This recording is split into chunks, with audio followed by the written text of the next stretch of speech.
Hello po, kamusta? Kamusta? Salamat po sa Diyos, sa Panginoon at sa Espiritu Santo sa isa na namang pagkakataon na tayo makapag-live muli. Sana po kayo ay malakas, malusog, masigla, nakasama ang inyong pamilya at kung kayo ay nag-iisa, sana po kayo ay masaya sa Panginoon. Umpisahan po natin.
Purihin mo ang Diyos sa Pilipinas. Maraming salamat po sa ASOP International. Kung gusto nyo po na sila isundan sa YouTube, Facebook, mag-like na rin po kayo at mag-subscribe suporta po sa kanilang programa at sa kanilang channel. Dahil po sa mga ganyang programa, sila ay nakakapagawa ng mga kanta na alay po sa Panginoon, nakakagaan ng kalooban, isip at ng ating kaluluwa. Ngayon po, pupuntahan ko po muna yung sinabi ko po, ano po ba yung sekreto doon sa Start With You Right, Do Things Right, Start the Day Right, Do Things Right, End the Day Right, Start with your right hand and right foot. Meron pa po nga akong naalala doon, challenge na may nakasaad po kasi dyan sa Biblia na itatak sa kanang kamay at sa kanilang noo. Yun din po ay isang tatak ng isang masamang relihiyon. Pero sa atin po, meron din po tayo. Kaso lang hindi po ito gawain o paraan na para gumawa ng masama. Ito po ay isang pamamaraan para po mag-sharpen ng ating memory. Slow connection. Pasensya na at slow connection. Problema yung internet natin. Matuloy ko lang po. Sa buhay po natin, meron po tayong mga bagay na nagagawa na minsan nagagawa natin dahil sa hindi po natin sinasadya or hindi po natin kagustuhan. May tinatawag po diyan na sa isang libro sa Revised Penal Code na annotated, kaso lang hindi ko nahawak yung libro dahil po iyon ay matagal ng panahong nawala. Ang nakasaad po doon sa definition sa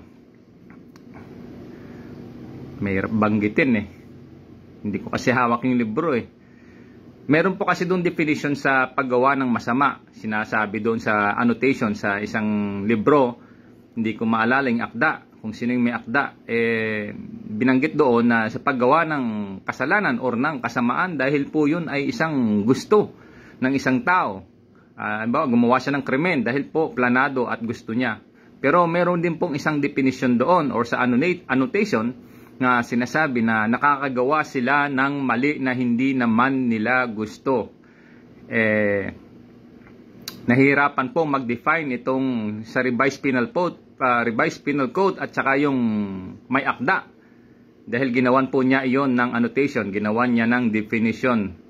Iliban doon sa Revised Penal Code ng Pilipinas. Ngayon, meron po yan sa Biblia na sinasabi sa Ephesians 6:12. Atin pong babasahin. Please bear with me.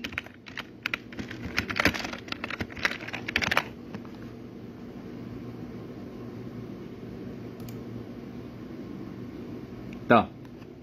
Ephesians 6:12, New International Version, 12. For our struggle is not against flesh and blood, but against the rulers, against the authorities, against the powers of this dark world, and against the spiritual forces of evil in the heavenly realms. Yan po. Kaya po tayo ay nakakagawa dahil po sa meron po talagang mga masasamang espiritu na yan po sila ay mga kaaway. At dahil po sila ay nauna sa nung umiral, meron po silang kakayahan na mag-preempt. Yun, mag-preempt, ibig sabihin, maging maagap sila sa mga gawain ng ginagawa ng tao. Pwede po nilang lagyan ng katitisuran. Ano po yun? Gamit din po yung ibang tao na gumagawa ng masama. Kaya sa mundo, meron talagang dalawang klaseng tao. Isang mabuti at isang masama. Espiritu, meron din pong dalawa. Isang mabuti at isang masama. Ngayon, balik po tayo doon sa ating tinatawag na start with your right hand and right foot. Magsuot ng damit, magsuot ng everything, apparel, shoes, socks, everything po. Socks or shoes, unahin po ninyo yung kanan. Yun po kasi ang tinatawag na constant reminder sa pag-sharpen ng ating memory. Start the day right, do things right, end the day right, start with your right hand and right foot. Suot ng damit, everything mula sa kanan, kamay, kanang paa. Labas-pasok ng pinto, puro po kanan. Akyat baba ng hagdan, puro po kanan. pagising po natin sa umaga at pagtulog, may magpasalamat po tayo. Lalo na sa ating mga na tinatangkilik at natatanggap ng mga biyaya tulad ng pagkain, tubig, at kung ano pa man na kaloob sa atin. Yan po ay ipagpasalamat natin sa Panginoon. Ngayon, bakit po ba sinasabi na baka ano yan, gawa ng isang relihiyon din yan na yung tatak sa kanang kamay at kanang noo. Yung ginagawa mo, ganun din yan. Maganda po yan pag-uusapan sa susunod kasi matagal na panahon ko na rin inaantay na merong magtanong o merong gustong humarap sa isang magandang usapan. Mag-live po para maganda kasi mag-live, magkakahulihan hindi ko muna ibigay yung ibang mga sagot diyan, pero sa tulong po ng Panginoon kung bahala na po ang Panginoon sa atin kasi meron pong sinasabi ang Panginoon na ganito. Saglit lang po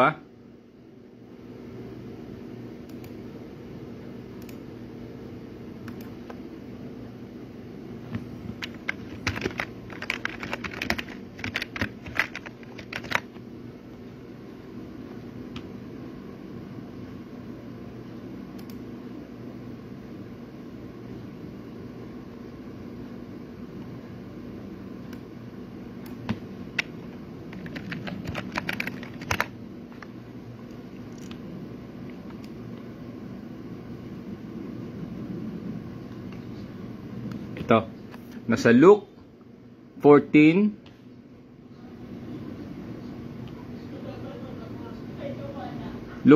to 15. Luke 21 verse 14.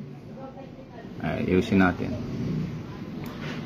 14 to 15. Luke 21:14 to 15. New International Version, verse 14, make up your mind not to worry beforehand how you will defend yourselves. 15, for I will give you words and wisdom that none of your adversaries will be able to resist or contradict. Yan po. Ay tiwala po tayo sa Panginoon na siya po ang bahala pag oras na po ng harap debate o anumang pag-uusap. Siya po ang bahala at tumitiwala po tayo dahil po sa isang abang lingkod ninyo ay naranasan ko po iyan. Na kung sakali meron mang gustong makipagdebate, sige, patunayan natin na yung tinuturo mo ay ganun nga ang sabi sa Biblia, tatak sa kanang kamay at tatak sa kanyang noo. Kasi ang Panginoon meron din pong tatak, nagtatatak din po yun. Yung Panginoon meron din po yun, tatak sa noo. Kasi ang ginagawa po ng kaaway ay manghopya. Amen. Bibigyan ko po kayo ng isang pinakasagot doon. Sakali mang magkaharap-harap man sa kung saan mang debate, kung sino man ang may nasang makipagdebate o ang pag-uusap, kahit na hindi na debate, pag-uusap na lang. Huwag nang pustahan, usapan na lang. Okay na po yun, pahig po ako. Ang bakit po, start with your right, do things right, end the day right, start with your right hand and right foot ay hindi po iyan sa masama. Una po, ang tao, sabi sa Genesis 1:26 at 27, lalalangin natin ang tao. Babasahin nga natin dito Genesis 1:26 to 27. New International Version. Then God said, quote, let us make mankind in our image, in our likeness, so that they may rule over the fish in the sea and the birds in the sky, over the livestock and all the wild animals, and over all the creatures that move along the ground. Unquote. 27. So God created mankind in His own image. In the image of God, He created them, male and female, He created them. Yan po. Kaya yung kanang kamay po, kanang paa, hindi po yun sa masama. Kasi po, Ginawa po tayo ng Diyos ayon sa kanyang larawan, ayon po sa kanyang wangis, ayon po sa sinasabi or nakasulat sa Biblia. Kaya po, ang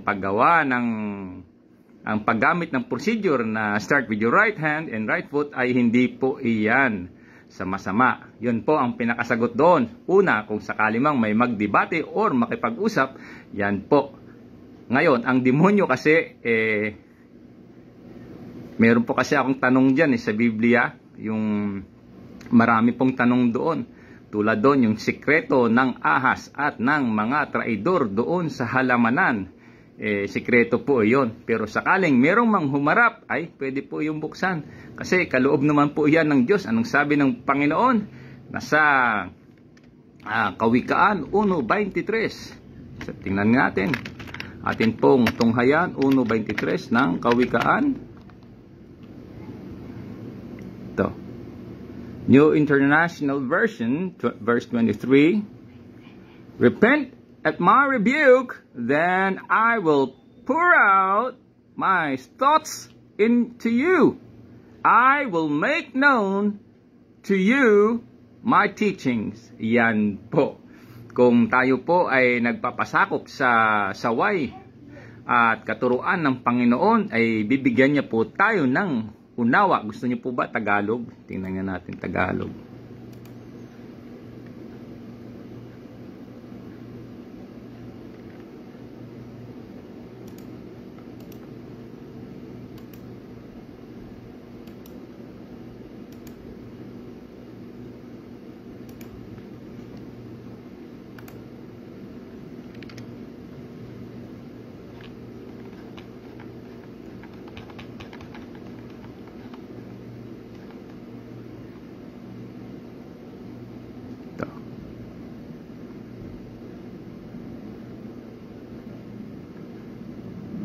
Ang dating Biblia, 1905, search, Kawikaan 1, versikulo 23. Ang dating Biblia, 1905, 23. Magsibalik kayo sa aking saway. Narito, aking ibubuhos ang aking espiritu sa inyo. Medyo kulang ito Kasi sa English, maganda sa English Repent, ito, Proverbs 1 verse 23. Repent at my rebuke, then I will pour out my thoughts to you. I will make known to you my teachings. Yan po, doon sa Tagalog. Ano ba ito? Ibubuhos lang. Maganda sana. Kaya po yung pag-aaral ng Biblia po, hindi po madali Talagang mahirap po.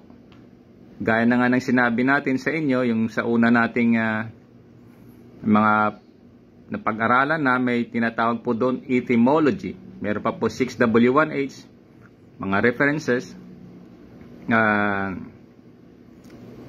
Meron pa doon phonetics, meron pang definition. Along the way, nagkakaroon ng pagbabago yung salita. Kaya nga, meron pang isa dyan, yung tinatawag ng mga synonyms, yung the same meaning, words with the same meaning. Meron pa dyan, yung antonyms, yung opposite meaning naman. So, yan po. Sa pag-start po natin ng right, ano po ba yung sikreto doon? Balik tayo doon sa sinasabi na nakakagawa tayo ng masama kasi nga may tinatawag na struggle. Yan. Doon sa Ephesians 6:12, for we not only struggle by our own flesh and blood, but by principalities. Ephesians 6.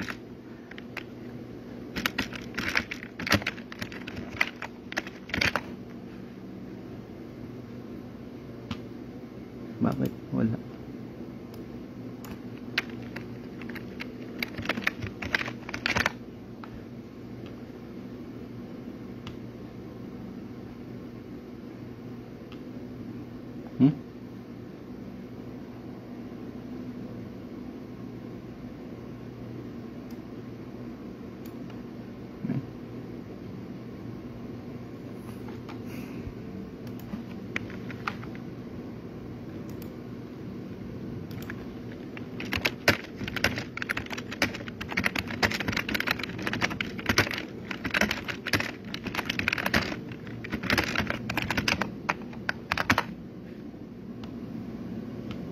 Ayaw.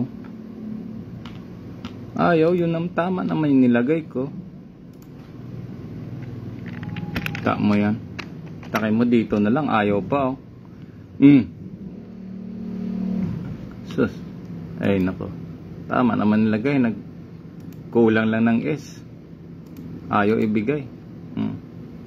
Ephesians 6:12, New International Version, verse 12, for our struggle is not against flesh and blood, but against the rulers, against the authorities, against the powers of this dark world, and against the spiritual forces of evil in the heavenly realms. Grabe pala ito. Against sa mga rulers, oh. I-highlight natin yung flesh and blood, no? Takin mo, grabing struggle natin. Ako, ramdam ko eh. Dinanas ko ito. Salamat sa Panginoon, nakaranas tayo, nakaraos tayo. Meron na naman ngayong kasalukuyang kinakaharap tayong pagsubok. Nagigib po pala ako ng tubig. About 20 containers. So, each container about 20 liters.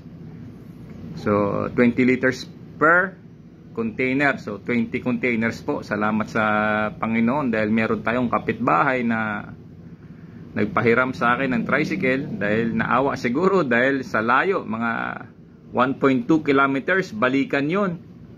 Pinapadyak ko. Talagang naawa siguro yun. Pinahiram ako ng tricycle. Kaya yun, salamat sa Panginoon, salamat po sa Diyos dahil may mga taong naaawa pa sa atin. Ganon. Ngayon, ano po ba yung sikreto doon sa tinatawag na start with your right hand and right foot? Yan po, isa po yan doon yung constant reminder sa paggawa ng mabuti or paggawa ng tama sa araw-araw po, kasi meron po talagang struggle tayo. Ngayon, based lang po sa science, sa medical science, meron po yan tinatawag na x-ray. Meron po yan na 2-dimension, tulad yan pag-oopera sa utak. Hindi dati na-ooperan sa utak dahil napakadelikado dahil nauso na po yung 3D dimension, yung 3D na x-ray. Kaya nakikita natin sa mga modern medical science na meron po diyan na na nag-oopera sila na yung tao gising. Tapos tinitingnan nilang sa monitor yung iba dahil po gano'n na po ka-high-tech yung ating tinatawag na the advent ng 3D dimension sa pag-oopera sa utak ng tao. Meron pang mga MRI, magnetic resonance, X-ray.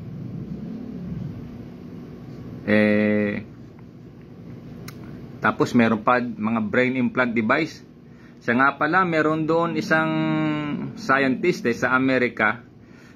Meron siyang invention na brain implant device.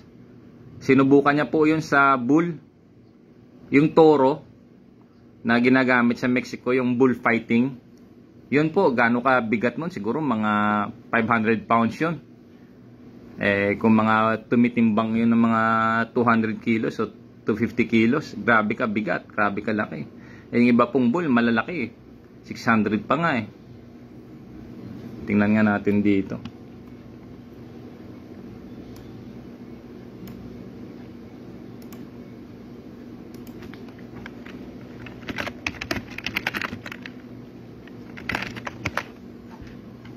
Bullfighting, known as Corrida de Toros in Spanish, is a traditional spectacle involving a matador bullfighting engaging with a bull in a ritualistic contest, often culminating in the bull's death. Bullfighting. 460 kilograms, kita mo yan. In Spanish style bullfighting, the bullfighting bulls typically weigh between 460 kilograms and 600 kilograms. Kita mo yan. Sabi na Ano yun kasi ang binababaan ko na lang estimate, ladies and gentlemen, sa mga host. Kinukuha ko lang yung very conservative na data. Pero alam ko mabigat yun kasi nanonood ako ng mga documentary sa tulad yan, yung mga Discovery Channel, National Geographic. Alam ko yung timbang ng mga toro dun bigat eh. Malalaki talaga, 1,000 pounds. Oh. Ito meron dito, 460. Oh. Eh mga wild pa yon. Ito, ano to eh. Galing sa farm iba to. Takay mo kabigat niya, no? 460 kg and 600 kg. Bakit po ba napunta dito? Kasi po yung isang scientist sa Amerika, I will not mention his name nor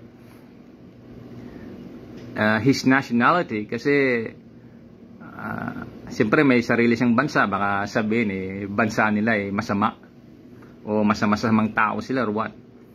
Ngayon nag-invent po siya ng brain implant device. Kinabit niya po 'yun sa bull, sa toro, kinabit niya po. Tapos nung aktong susuwagin na siya ng toro ay pinipindot niya isang gadget. Mantakin mo yung toro na weighing about 460 kg to 600 kg, napapahinto po 'yun. Ano po ibig sabihin nun? Kung yun nga yung invention ng tao, kaya niya pahintuin yung bull eh. Kasi ang animal, alam naman natin, wala silang conscience eh. They live by instinct. Instinct po sila eh. Iba kasing tao, meron kasi tayong tinatawag na conscience eh. Yun po ang pinaka-hierarchy natin, meron po tayong conscience. Mababa man yung kalagayan natin, meron tayong iniindang sakit minsan, pero tumatanda tayo, pero meron po tayong tinatawag na conscience or pagiging isang tao. Kaya hindi po tayo hayop, tayo po ay tao, made in the image and likeness of God. Meron po tayong tinatawag na conscience, meron po tayong mas mataas pong hierarchy natin o yung kakayahan natin kaysa hayop. Ngayon, ano po ba ibig sabihin nun? Kung yung tao, yung scientist na inisponsoran ng CIA, ng Central Intelligence Agency ng Amerika, gumawa siya ng mga implant device para po i-disrupt, most probably is to disrupt the human brain, the human function. I-tamper yung function ng human brain. Yan po. Ngayon, more so sa mga spiritual world. Kaya po nilang i-tamper iyon. Kasi meron po tayong tinatawag na senses. Yung eyes, yung smell, yung taste, yung touch, yung hear, tsaka yung pakiramdam po. Tsaka meron pa tayong isip. Ilan ba yung senses ng tao? Sinasabi nila rito. Lagay natin human senses. Ito. Humans have several senses that allows us to perceive the world around us and within us. While the classic 5 senses are sight, hearing, smell, taste, and touch. There are other senses like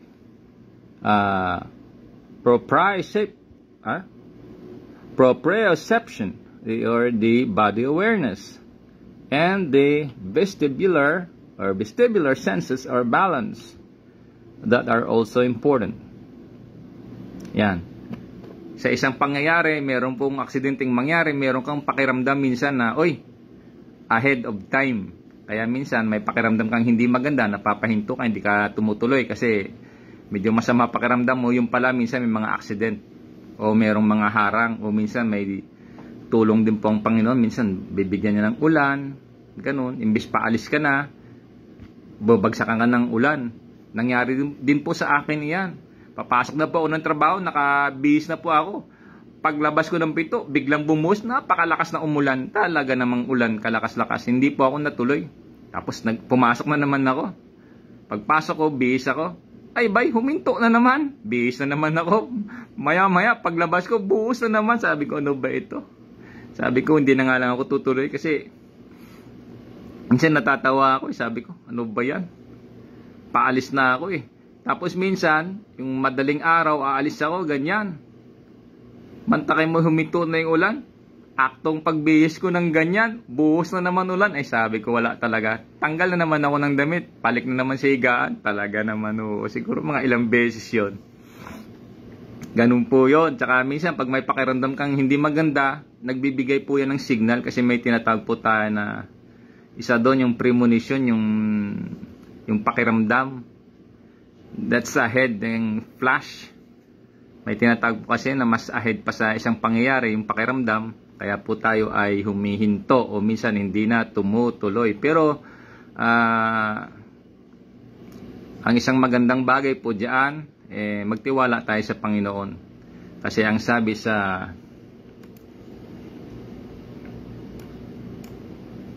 hindi ko na nga tanggalin yan.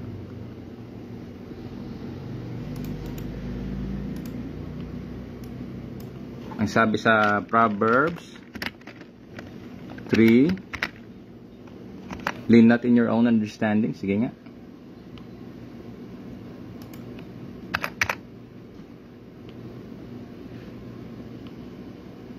Ito. Proverbs 3, New International Version.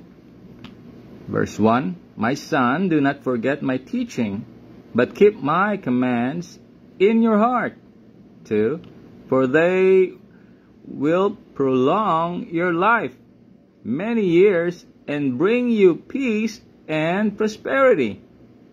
Let love and faithfulness never leave you. Bind them around your neck. Write them in or on the tablet of your heart. Then you will win favor and a good name in the sight of God and man.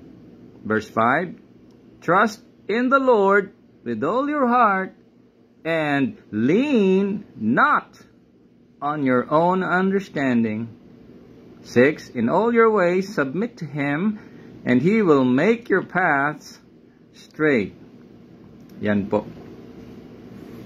Siguro nga mga nangyayari sa atin dito, siguro paalala ba? Bahala na po. Yan po, meron palang tablet yung ating puso. Doon natin isusulat yung kanyang mga salita. Yan po. Wag niyo lang pong kalimutan manalangin pag tayo ay lumabas ng ating bahay kung meron po tayong lakad. Lean not in your own understanding. Kahit meron po tayong pakiramdam, manalangin po tayo. Bahala na po ang Panginoon sa atin. So ano po yung isang secret doon sa start with your right and do things right? Isa na po doon yung yung sinasabi na nga natin dati is mind sharpening. Constant na reminder, yan po. At saka meron po tayong newspaper, yung sinabi ko dati, yung letter A, pag nagsulat ka po doon sa newspaper, dahil marami na pong nakasulat sa yung content, yung newspaper, may letter A, isang guhit, hindi mo makita, pero ulit-ulitin mo isang side, ulit-ulitin mo isang side, at isang side sa gitna, connecting the two legs, makita mo po yung letter A. Ano po ibig sabihin nun? Dahil sa kakaulit mo po, nagkakaroon po ng reflex yung katawan natin at masusulat po sa isip natin yung ginagawa natin. Kaya minsan, ang tawag doon ay reflex na or tinatawag na mastery. Na kahit na hindi mo na isipin, minsan nagiging reflex mo. Tulad yung sabi kanina dito sa balancing. Yung sa balance, pag nawawalan ka ng balance, tulad yan, nagbabike ka, pag tumingin ka sa kaliwa, automatic po, sumasabay yung balance ng bike. Pag tingin mo naman sa kanan, susunod din po yung bike mo. Kasi po, may tinatawag po yung reflex yung katawan ng tao. So, ano po ba doon ang sinasabi natin kanina regarding sa invention ng tao, yung isang CIA doon na inisponsoran ng CIA, yung gumawa ng brain implant device. Kung siya po ay nakakagawa ng brain implant device na kaya magpahinto ng isang bull sa isang pindot niya lang, how much more yung mga masasamang espiritu na ito, na mismong alam nila yung sight, hearing, smell, taste, and touch. Pag may dumahang babae, talagang sexy, napapatingin tayo. Yun, isa po yun. Kaya you should master din po. Master mo yung senses mo, master mo yung eyes mo, yung hearing mo. Lahat po i-master po ninyo iyan. So paano po yun? Isa po dun makakatulong yung start with your right hand and the right foot. Para po gumawa tayo ng tama. Habang ginagawa po natin iyan, nagkakaroon po tayo ng experience at hindi po iyan basta-basta mananakaw sa atin. Again, Ano po ba yung sikreto doon? Kasi habang gumagawa tayo, merong spirit being po na dumidikta sa atin. Kasi kung yung 3D dimension na ginagawa ngayon sa medical legal, paano sila mag-opera gamit yung technology ng advanced technology sa medical science sa pag-opera? How much po yung spirito na yan? Kaya po nila manipulahin po iyan. Kaya sa pagsasalita, kailangan din po yung inhale and exhale po. Gets niyo po? Yan po yung mga tools para po habang nag-uusap tayo ay hindi po tayo mawala doon sa ating sinasabi. Magbigay man tayo ng halimbawa, babalik po ulit tayo doon sa ating pinagmulan. Kung nagbigay tayo ng halimbawa, hanggang lang po sa halimbawa, babalik po tayo sa ating pinagmulan again. Kailangan din po natin mag-notes. Hindi na po ako nag-take down notes kasi ano po ito, parang impromptu po. Hindi po tayo naggagawa ng outline para lang itatakil yung pag-uusapan natin ngayon. So isa po doon, sa paggagawa nyo po ng start with your right hand and right foot, minsan nag-iisip ka po. Ito na po yung sikreto Minsan nag-iisip ka. May gusto kang gawin, may gusto kang puntahan. Along the way po, na nag-iisip ka, naglalakad ka, meron po yung may nag-i-interject, may istorbo po.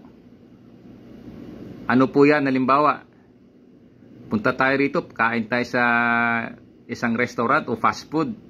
Meron kang kasama, nagsabi siya, wag, malayo na doon, dito na lang tayo sa malapit, ito na. Hindi naman yan yung pupuntahan natin, doon pa yung fast food na pupuntahan natin. Hindi fast food din to, kaso ibang brand lang.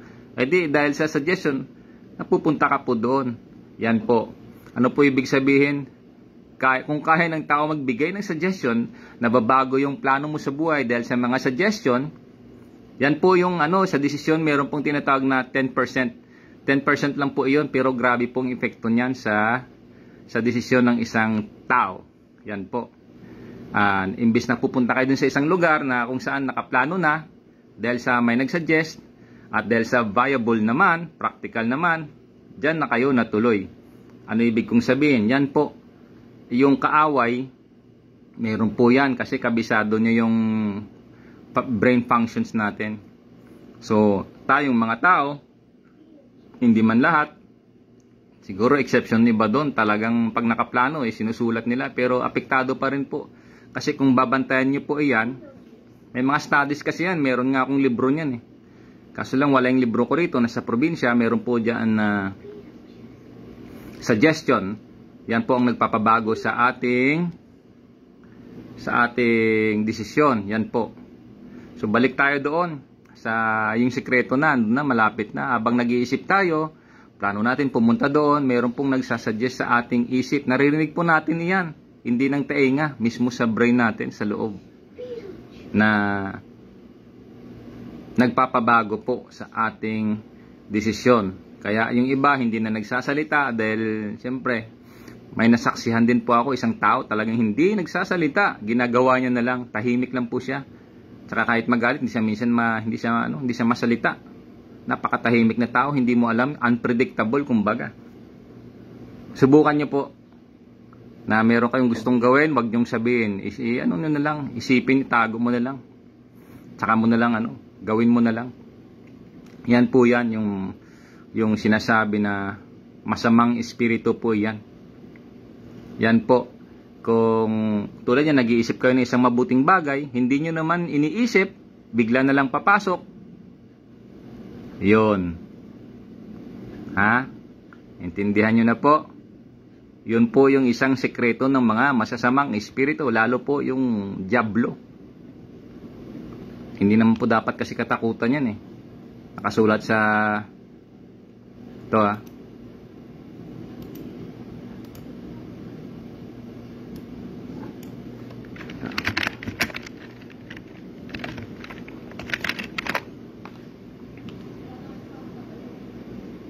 bagal.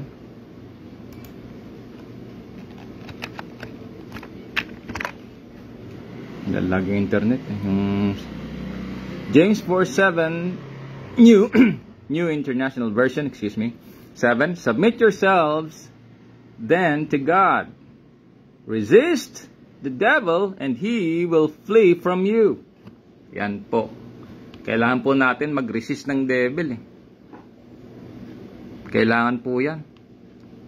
Kailangan mo, paano mo siya i-resist kung sarili mo lang? Eh, makapangyarihan, malalakas yun eh. Kaya nga, yung tinatawag na yung senses mo, meron tayong tinatawag dito na yung human have several senses that allows us to perceive the world around us and within us. While the classic five senses, our sight, hearing, smell, taste, and touch, yan. Kailangan din po natin i-master yan kasi may kaaway po kasi. Tulad yan, hindi kayo magtaka bakit na yung damit ng mga babae dati, hindi naman ganyan. Ha? Ako, tanda ko kasi pinanganak ako 1975, April 5 eh. Yan din nga pala yung panahon na namatay si Chiang Kai-shek, yung leader na tinalo doon ng Communist China sa mainland China, tumakas papunta ng Taiwan, si Chiang Kai-shek. Namatay po siya April 5, 1975. Siya din po yung araw ng aking kapanganakan. Wow! Talagang amazing. Okay?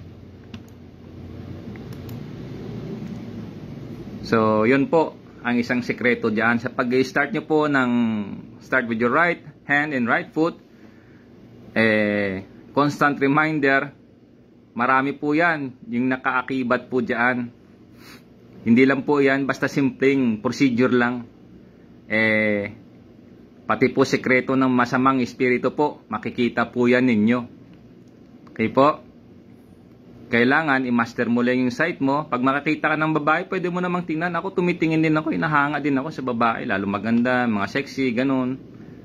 Lalo pag yung babae talagang, sabi mo virgin, makita mo eh. Talaga, kasi tayong mga lalaki, meron kasi tayong instinct eh. Malalaman natin pag yung babae, ganun ba? Ganun, makita mo yan. Tapos kung meron ka namang smell, may smell mo yun sila. Kaso lang karamihan ngayon babae, puro perfume eh. Hindi mo maamoy yung natural scent nila. Yung ganun talaga yung scent. So smell, kailangan din po natin yan i-master kasi uso nga mga perfume sa mundo ng tinatawag na pleasure. Sinasabi ko nga doon sa isa kong quote, sa isa kong sulat na influence, colon, in quote ba yun? The power of pleasure, unquote. Yun, geisha, kisaing, matahari, ganyan. So yung mga scent po, ano po yan?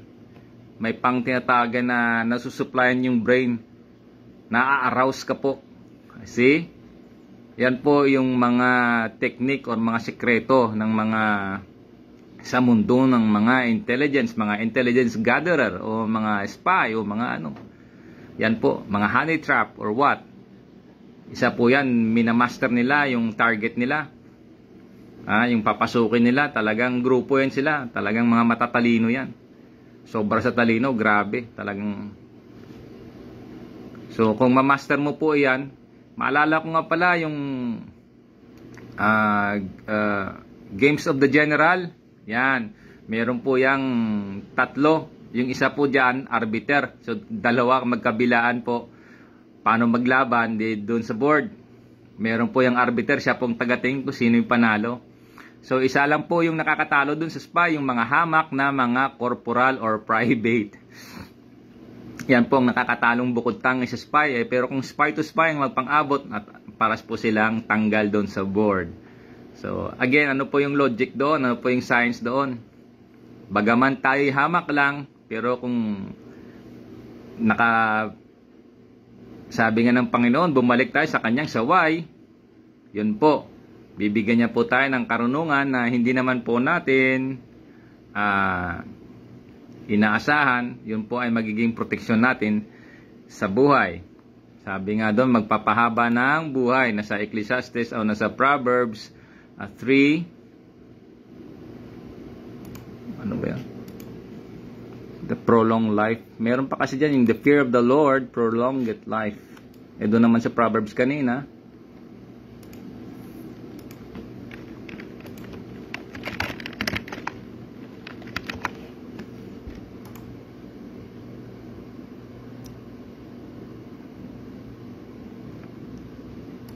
Proverbs 3. Yan.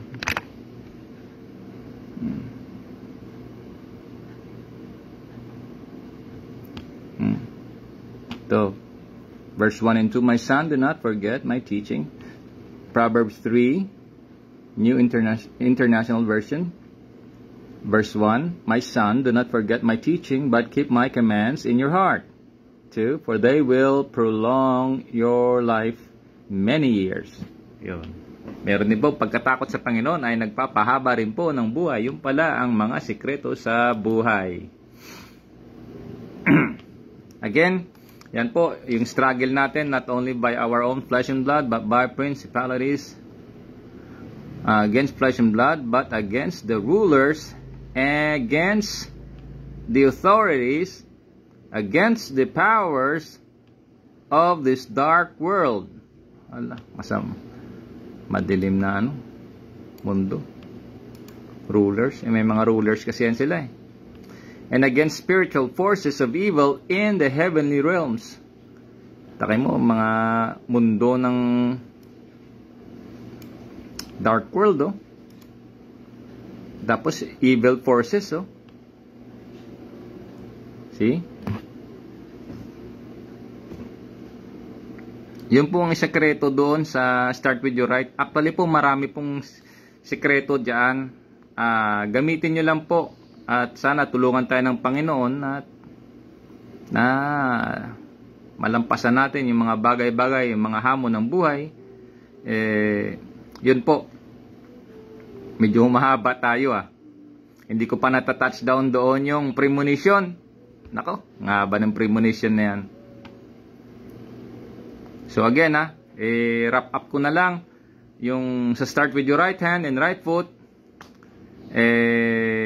Madidiscover po ninyo dyan yung mga sikreto sa buhay. Tulad yan, nag-iisip kayo, merong isang suggestion, abangan nyo po iyan na nag-iisip kayo, papasok yan doon.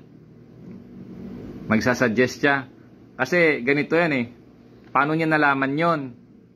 Kasi may tinatawag tayo na itinerary or daily activity. So habang napunta ka doon, nasusundan niya yan. Nasusundan niya. So kaya niya i-predict yun. Kaya niya anticipate, kaya niya i-preempt. Ano ibig sabihin nito?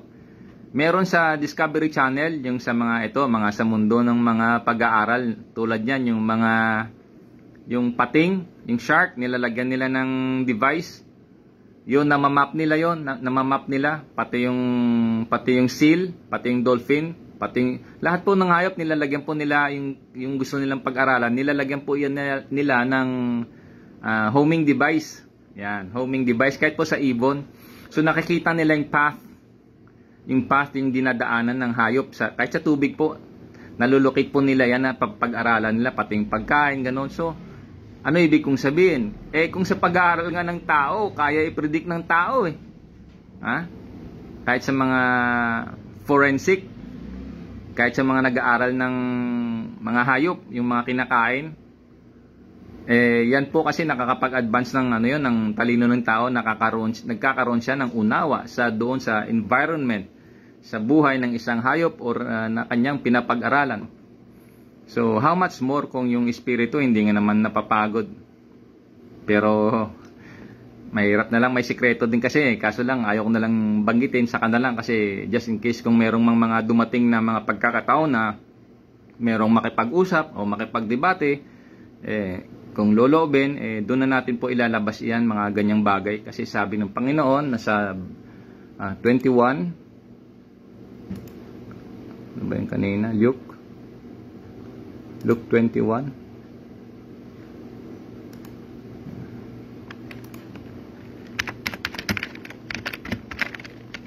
(14 to 15).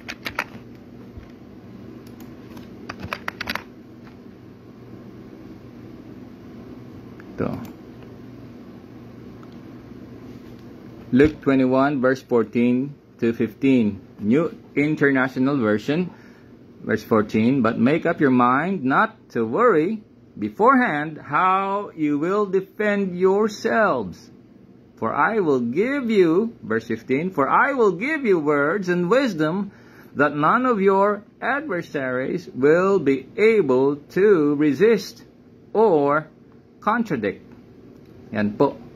Tiwala po tayo sa Panginoon na sakali man pong may nagkakaroon ng debate, maghamon man po, bahala na po ang Panginoon na mag-provide. Kasi ang tiwala natin sa Panginoon, Kanya naman po ito. Yung sino ba pwedeng magmayabang sa atin na ito, sabi ng Panginoon, bakit mo ipinagmamapuri? Diba?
Yun. Ito na. Nasa Korinto. Unang Korinto 4:6 hanggang 8 ang dating Biblia. Ang mga bagay ngang ito, mga kapatid, ay inianyo ko sa halimbawa sa aking sarili at kay Apolos dahil sa inyo, upang sa amin ay mga tuto kayo na huwag magsigit sa mga bagay na nangasusulat, upang ang sinuman sa inyo ay huwag magpalalo ang isa laban sa iba. 7. Sapagkat sino ang gumawa na ikaw ay matangi, at anong nasa iyo na hindi mo tinanggap? Ngunit kung tinanggap mo, ay bakit mo ipinagmamapuri na tulad sa hindi mo tinanggap? Yun. Hindi po natin pwedeng ipagmapuri yung kung anuman ang meron tayo, sapagkat yun po ay mga kaloob ng Panginoon. Hindi po pwedeng magmayabang ang sino man sa atin na tayo ay marunong, dahil ang sabi sa Isaiah 34:16, ito, Isaiah 34 verse 16, New International Version, verse 16, look in the scroll of the Lord and read. None of this will be missing, not one will lack her mate, for it is his mouth that has given the order, and his spirit will gather them together. Yan po. Hindi po tayo pwedeng magmapuri kasi para bang natutunan nyo sa akin to, hindi pwede. Kaloob kasi yan Kung binigyan man tayo ng karunungan, ng talino, pagpasalamat natin sa Panginoon dahil hindi naman po sa atin iyan. Subukan nga natin sa Revised Standard Version, Isaiah 34 verse 16, Seek and read from the book of the Lord, not one of this shall be missing, none shall be without her mate. For the mouth of the Lord has commanded, and his spirit has gathered them. Paano pa tayo magmapuri niyan? Pinagkalooban nga tayo, sabi nga doon sa unang Korinto 4:7. Hindi pwedeng pagmapuri natin yun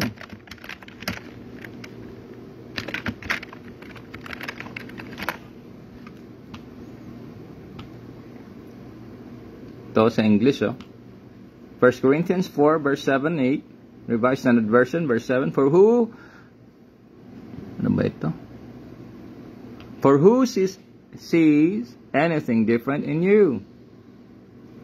What have you that you did not receive?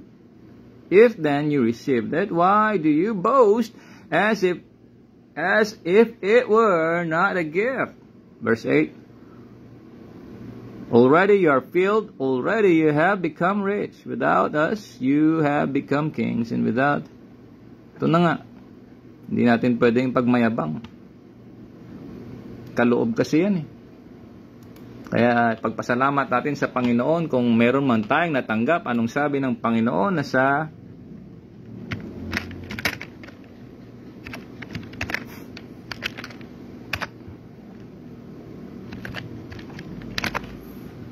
ito. Jeremiah 9:23 verse 24, New International Version, verse 23. This is what the Lord says. Quote, let not the wise boast of their wisdom, or the strong boast of their strength, or the rich boast of their riches. 24. But let the one who boasts boast about this, that they have the understanding to know me, that I am the Lord, who exercises kindness, justice, and righteousness on earth. For in these things I delight, declares the Lord. Yan po. Jeremiah 9:23 and 24. So kung may karunungan tayo, ipagpasalamat natin sa Panginoon sa mga kaloob na kanyang pinagkaloob. Bagaman may mga gustong makipagdebate, okay lang po. Tulad nakaraan, ma-share ko sa inyo about this spasm. Sabi doon ni Doc Adam, nag-post po siya, nag-comment din ako doon, inaabot ko po doon, sangkatutak na bash sa mga supporters niya.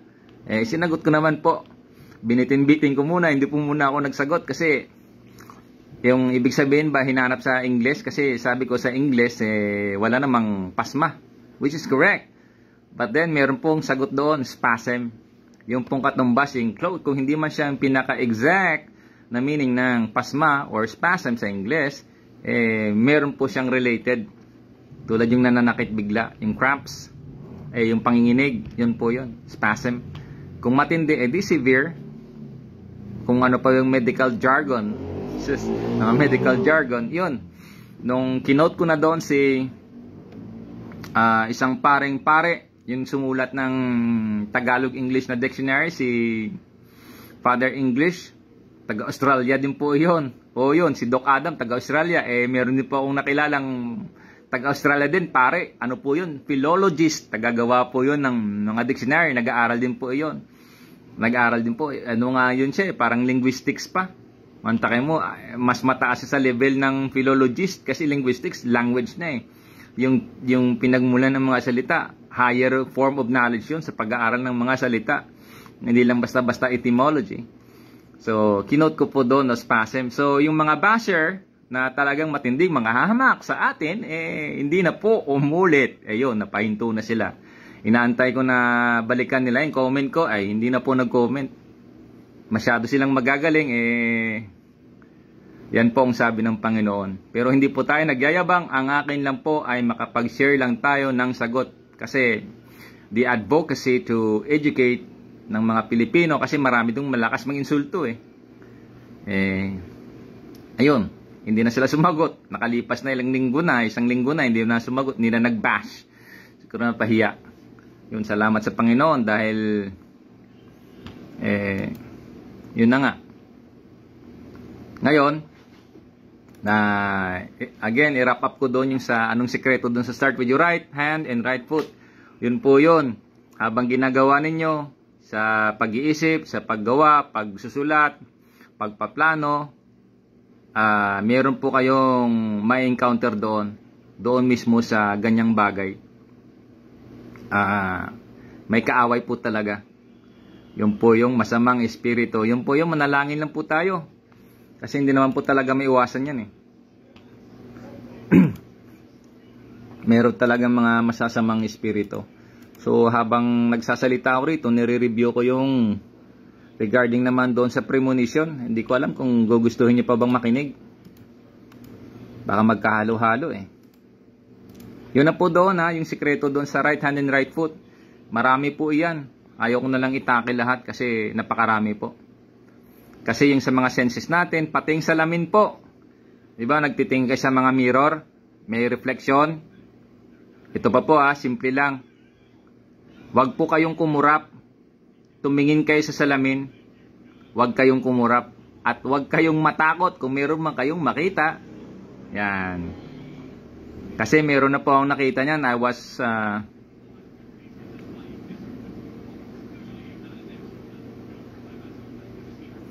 Kasi nung ipinanganak ako 1975 doon sa Barrio Obrero, La Paz, Iloilo City, doon sa bahay ng lola ko, si ano pala pangalan nun, Rodolfo Caputli. Yun yung kapatid ng tatay ng nanay ko. Yung tatay ng nanay ko, pangalan niya naman si Federico Caputli. Yun. Magkapatid po yung tatay ng nanay ko tsaka yung tatay ng tiyuhin ko na si Anthony Caputli. Magkapatid po yun. Yung tatay nila. At doon po ako natutong maglakad. Meron po doong mga yung parang Sacred Heart of Jesus, yung imahe. Tinititigan ko po yun sa mata. Hindi ako kumukurap. Ngayon kayo po, kung gusto nyo po titigan yung mga bagay na nakikita nyo na merong mga mata, wag po kayong kumurap. Basta titigan nyo sa mata. Wag nyo titigan yung kapwa-tao, baka magalit yung iba. Kasi mayroong mga tao, pag tinitigan mo sa mata, magagalit yon. Kasi nga sa mundo ng mga hayop, meron din po, kaya hindi sila nagtititigan. Obserbahan nyo po sa mga unggoy, sa mga leon, hindi sila nagtititigan. Yung pinaka, may ano lang doon, authority para makatitig, ay yung alpha male. Yun po yun. Kahit sa mga environment ng mga unggoy. Yan, hindi ka pwedeng tumitig doon sa alpha na male. Kasi talagang masasaktan ka. Sa tao po, ganun din Merong ibang mga tao na pag tinitigan mo sa mata, yun, nagagalit. Kung malabo mata mo, siyempre matagal yun yung tawag niyan, yung perception mo. Paano mo ma-perceive, paano mo makita, matagal yun kasi malabo mata mo yun. Kaya minsan, iba, nagagalit siya dahil ang isip nila, masakit ka raw tumingin, pinagtitripan ka, kung ano-ano. Naranasan ko po kasi yun hindi naman ako, wala naman sa isip ko yung tumingin ng masama or what. Ako kasi pag tumitingin ako, iba yung tingin ko minsan yung titingnan mo yung damit niya, titingnan mo yung pangangatawan niya, titingnan mo yung mukha niya. Minsan nadidelay ba, tapos may iniisip ka pa. Tapos minsan pag tumitingin ka sa tao, tumitingin ka sa likod niya, akala niya siya pala hindi naman. Nangyari sa akin yun sa trabaho, sa kasama ko.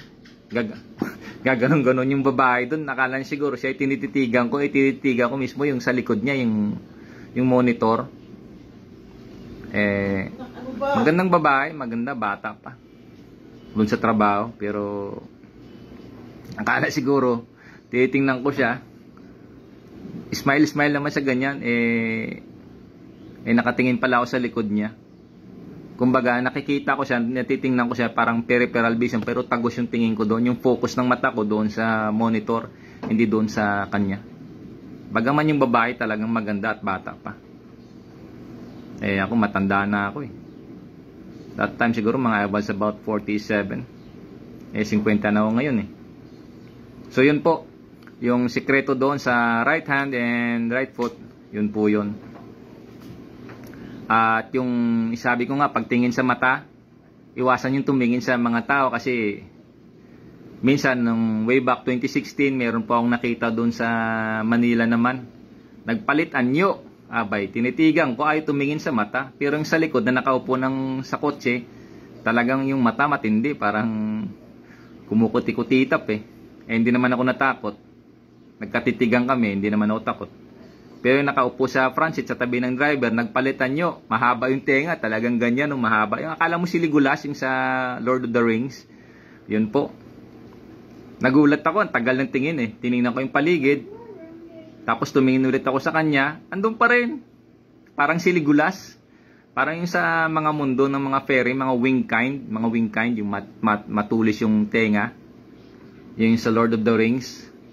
Yung mga matutulis yung tenga, mga puputi yung buhok, gaganda, matatangos yung ilong. Ganun yung nakita ko dun Kuro dalang ba isang tumingin sa paligid, ang tagal, tapos tumingin ulit ako nandun.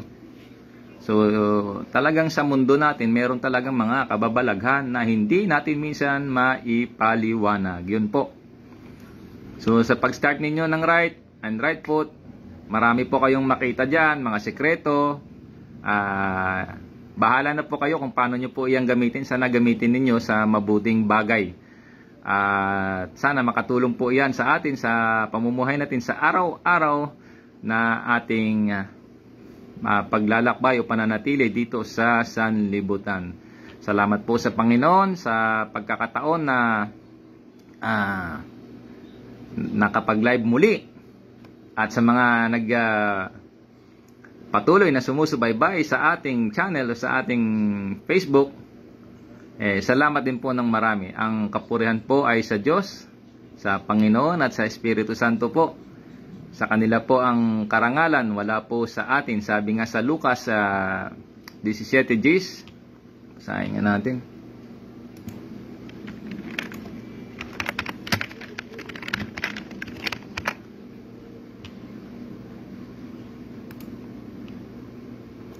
Luke 17 verse 10, New International Version. Verse 10, so you also, when you have done everything you were told to do, should say, we are unworthy servants. We have only done our duty. Yan po ang sabi ng Panginoon sa kanyang mga disipulo. Tayo po ay isang walang kabuluhan lamang na pagkalooban ng mga bagay-bagay na hindi naman natin hiningi, at siya naman po ang ating ipinagkakaloob sa ating kapwa-tao, sa inyo, na magamit ninyo sa mga pamamaraan na ikabubuti po ninyo. Ituro po sa inyong mga anak, sa inyong pamilya, i-share nyo po sa inyong friends, at sana po patnumbayan tayo ng Panginoon sa ating ginagawa. Manalangin po tayo palagi, at naway ingatan po tayo ng Panginoon. Salamat po ng maraming salamat po sa Diyos. Yung aking pong pangakong premonition, next time na lang kasi napahaba na eh. Masyadong mahaba na po. Pero ito na lang po, pabaon yung regarding sa premonition. Yung premonition po ito way back 2000, paulit-ulit kong napapanaginipan. About 2 years siguro. Halos napapanaginipan ko yon mga ilang beses. Pero tapos kinikwento ko sa bahay regarding sa kakoy tubig malaki, kinain yung lupa. Tapos ng 2005 nagka-tsunami. Yun. Dala-dala ko yung newspaper, tumawag ako sa bahay. Tapos sabi ko sa inyo, ganyan. Pero yung mga ganung bagay kasi pwedeng mangyari yon. Kasi nangyari na kasi yun eh. Okay? Nasa Ecclesiastes 3:15 kasi yun eh. Ecclesiastes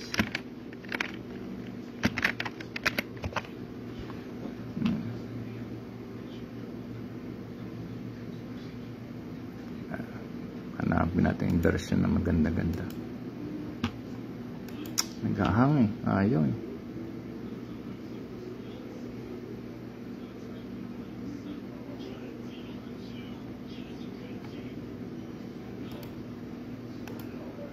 Nagahang. Ecclesiastes 3:15, Revised Standard Version, verse 15, that which is already has been, that which is to be already has been, and God seeks what has been driven away. May hinahanap po kasing Panginoon eh. Kaya yung mga bagay na nangyari or mangyayari, nangyari na. At yung mangyayari ay nangyari na rin. So, nasa Ecclesiastes po yan. Ecclesiastes chapter 3 verse 15. Yan po. Kaya yung mga ganung bagay, nauulit po kasi yun eh. So, maraming mga premonition ngayon. Nagpapabayad. Talaga naman hong napakasasama eh. Kung makatulong sa kapwa-tao mo yun, bakit mo pabayaran? Bakit ka magpabayad? Napakasama. Kung talagang totoo sila, bakit na hindi nila i-predict yung sa loto, no? Para panalo sila. Millionaire na. Hindi ka naman loko ng tao. Ingat lang po tayo. Salamat po sa Diyos, salamat po sa Panginoon at sa Espiritu Santo, at naway makapagbigay sa inyo ito ng mabuting pamamaraan para tayo ay mag-sharpen ng ating memory at na-identify na po natin yung sikreto doon, or marami pa pong sikreto iyan. Ang isa sa sikreto doon na meron po talagang masamang espiritu habang nag-iisip tayo. Bantayan nyo po, magtaka kayo. Hindi nyo naman iniisip, biglang papasok, yun na po siya. Sino po iyan? Alam na this. Okay? Salamat po sa Diyos, manalangin po tayo. Palagi ang ating tiwala sa Panginoon, hindi po sa tao, hindi po sa akin. Kung may premonition, abay, pasensya na, next time na lang, napahaba po ang ating live ngayon doon sa sikreto. Maraming salamat po again. Amen.